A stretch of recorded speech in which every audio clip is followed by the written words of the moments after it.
Hai Sobat Bintara, kembali lagi di channel YouTube akun Bintara. Pada video kali ini kita akan bahas tentang apa itu penjualan kredit. Sebelum melanjutkan ke dalam topik pembahasan, jangan lupa tekan tombol subscribe-nya. Terima kasih.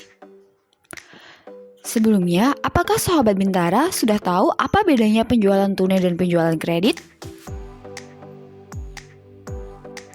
Atau pernahkah Sobat Bintara semuanya pernah melakukan jual beli yang dilakukan secara kredit?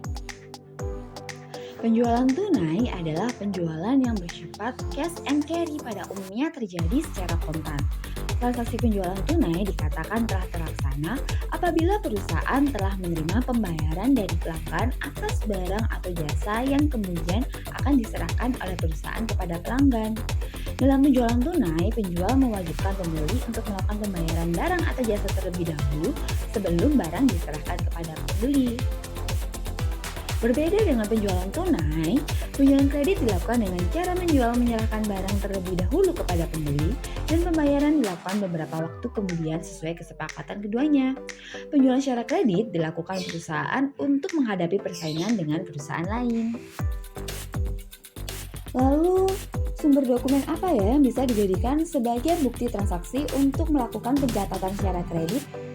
Transaksi penjualan secara kredit dibuktikan dengan beberapa dokumen sumber seperti faktur penjualan, bukti kas masuk, serta nota kredit. Faktur penjualan merupakan dokumen yang membuktikan terjadinya transaksi penjualan kredit. Bukti kas masuk merupakan dokumen yang digunakan atau untuk membuktikan terjadinya transaksi penerimaan kas atau penerimaan pembayaran piutang. Sementara untuk nota kredit merupakan dokumen sumber yang digunakan untuk membuktikan transaksi retur penjualan. Selanjutnya, untuk bisa mengidentifikasi apakah sebuah transaksi dilakukan secara kredit atau tunai, bisa dilihat dari syarat pembayaran dalam invoice atau faktur. Berikut ini akan saya jelaskan beberapa syarat pembayaran yang biasanya digunakan dalam transaksi penjualan secara kredit. Yang pertama yaitu end of month atau biasa disingkat dengan IOM. Seperti namanya, syarat pembayaran IOM artinya pembayaran harus dilunasi pada akhir bulan berjalan. Dengan kata lain, tanggal berapapun proses pembelian dilakukan, maka pelunasan pembayaran memiliki jatuh tempo di akhir bulan. Sebagai contoh, adalah pembelian dilakukan pada tanggal 20 Agustus 2022, maka tenggang term of payment invoice adalah pada tanggal 31 Agustus 2022 dengan jumlah pembayaran penuh tanpa aturan potongan. Yang kedua yaitu termin N/30. Maksud dari termin N/30 adalah tenggang pelunasan 30 hari setelah tanggal transaksi tanpa mendapatkan potongan. Yang ketiga yaitu termin N/15 EOM. Pada syarat N/15 EOM dimaksudkan bahwa pelunasan pembayaran memiliki jatuh tempo 15 hari setelah tanggal akhir bulan. Angka 15 di sini bisa disesuaikan sesuai dengan lama hari yang disepakati, umumnya bisa 10 atau 15.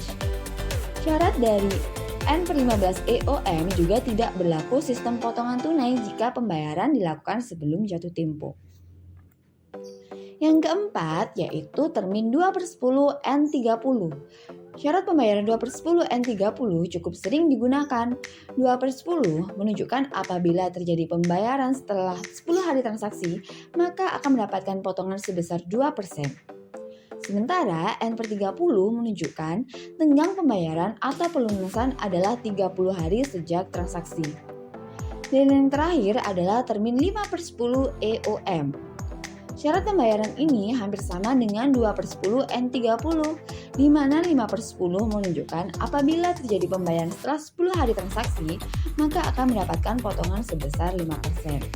Sementara EOM menunjukkan tenggang pembayaran atau pelunasan adalah pada akhir bulan terjadinya transaksi. Quiz time. Oke, jadi ada 2 kuis di sini yang harus Sobat Bintara jawab. Sobat Bintara bisa menjawabnya di kolom komentar. Pada tanggal 12 Januari 2022, Toko Panca menjual barang dagang senilai 10 juta dengan syarat N/30 kepada Nyonya Sila. Kira-kira jurnal yang akan dibuat oleh Toko Panca ketika terjadi transaksi ini seperti apa ya? Yang kedua yaitu pada tanggal 30 Januari 2022, Toko Panca menerima pelunasan piutang atas penjualan barang dagang kepada Nyonya Sila pada 12 Januari 2022. Kesimpulan apa ya yang bisa diambil dari materi hari ini? Kesimpulan yang dapat diambil adalah bahwa transaksi penjualan secara kredit sudah menjadi hal yang umum dilakukan oleh perusahaan.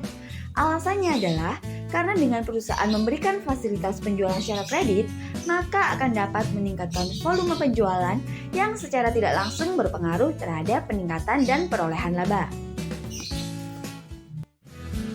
Terima kasih sudah bergabung pada channel YouTube Akun Bintara. Nantikan materi-materi greget lainnya di channel ini ya. Jangan lupa tekan tombol subscribe-nya. Sampai jumpa di video lainnya.